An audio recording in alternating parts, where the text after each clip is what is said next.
অনেক দুর্গন্ধ। ও মাই গড, পা আটকিয়েছে রে। এই দেখেন ফাঁকা, এই ফাঁকার ভিতরে যদি আপনার পা একবার শান্তি যায়।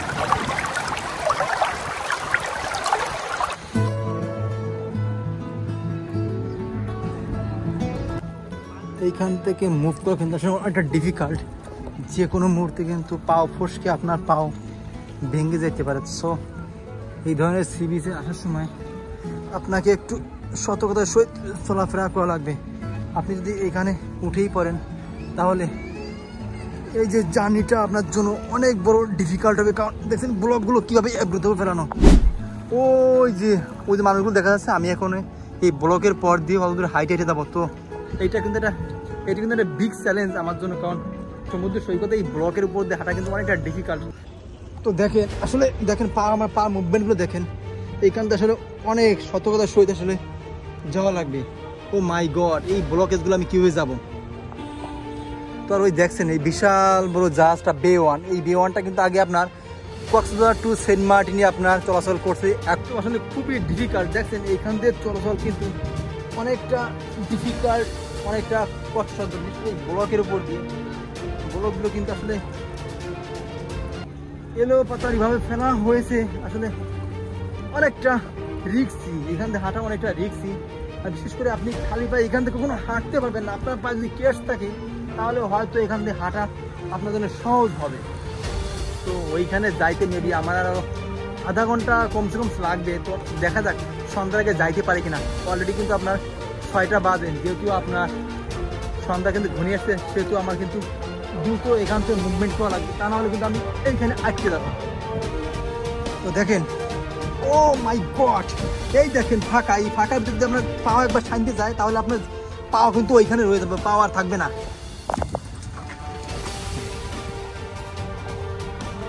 তো গাইজ অলরেডি আমি 20 মিনিট হাঁটা শেষ, বাট আমি 4 ভাগের 1 ভাগের রাস্তাও কিন্তু অতিক্রম করতে পারি নাই।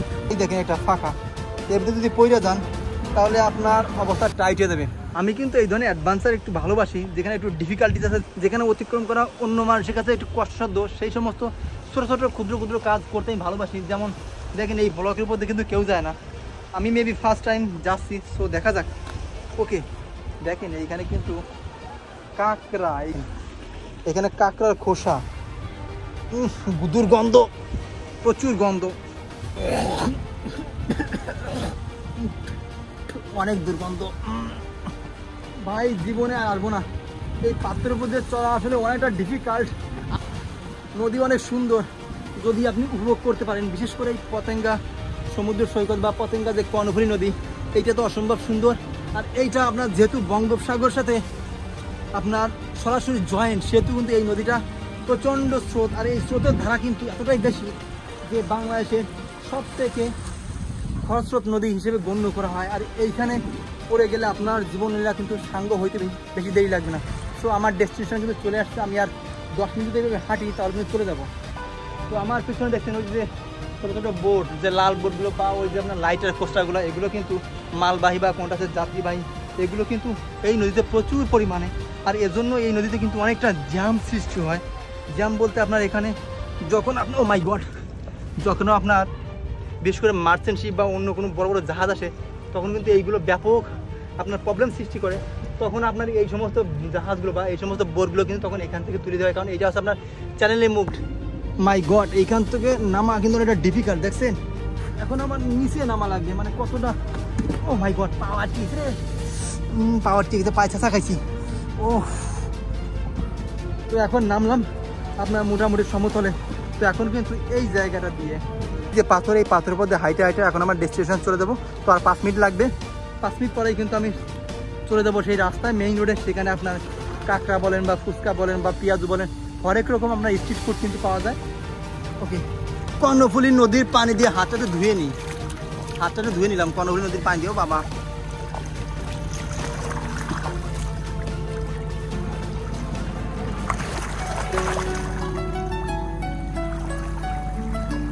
তো গাইস, এই নদীর পানি কিন্তু প্রচুর লবণাক্ত।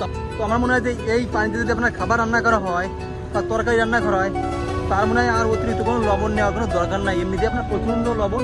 আর এই পানিতে কিন্তু লবণ চাষ করলে প্রচুর ব্যবসা হবে। ভাবতেছি আপনার লবণ চাষ করবো এই পানি দিয়ে। তো আপনি দেখেন এই জায়গাটা দেখছেন, এইখানে মেবি আপনার নতুন করে কনস্ট্রাকশন করা হয়েছে। এখান থেকে আপনার শেষা হয় তাহলে এইখানে কিন্তু সামুদ্রিক মাছ পাওয়া যাইতে পারে, এটা কিন্তু পসিবিলিটি আছে। তো দেখেন এইটা হচ্ছে আপনার সেই দেওয়াল, আর এই পাশে ব্লক, এই পাশে সমুদ্র, আর এই পাশে দেখেন ফাঁকা জায়গা বা কনস্ট্রাকশন কাজ চলছে দেখছেন।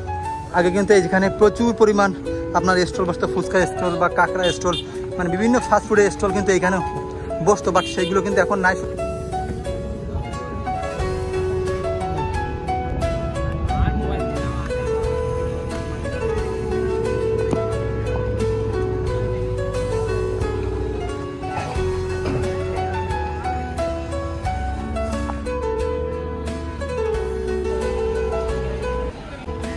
বাম পাশে যতগুলো ফুচকার দোকান বা কাঁকড়ার দোকান বা পেঁয়াজের দোকান দেখছেন, এই সবগুলোই কিন্তু আগে আপনার রাস্তার ডান পাশে ছিল।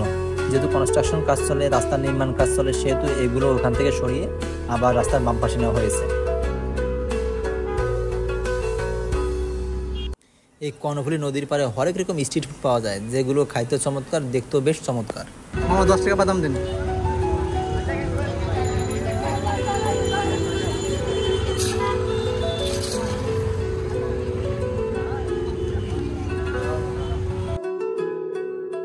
তো এই নদীর পাড়ে কিন্তু সুন্দর সুন্দর আনারস মাখা পাওয়া যায়, যেগুলো খাইতে কিন্তু বেশ সুস্বাদু।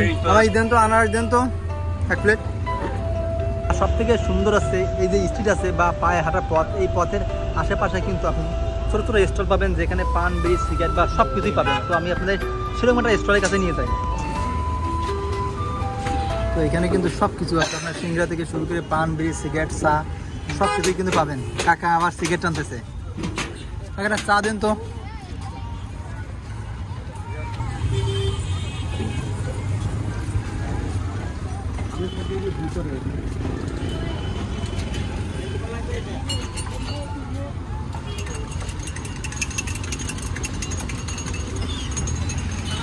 আকাশে প্রচন্ড মেঘ হয়েছে, যে কোনো মুহূর্তে কিন্তু বর্ষা চলে যাবে। অ্যাজ সুন অ্যাজ পসিবল এখান থেকে চাটা খেয়ে কিন্তু এখান থেকে যাওয়া লাগবে। এই কর্ণফুলী নদীর পাশে আসলে কিন্তু এই রাস্তার পাশে এই ধরনের ছোটো ছোটো দোকান দেখতে পাবেন। এখানে কিন্তু চা সেই টেস্টি, খুব সুন্দর চা হয়, আপনারা চাইলে কিন্তু খাইতে পারবেন।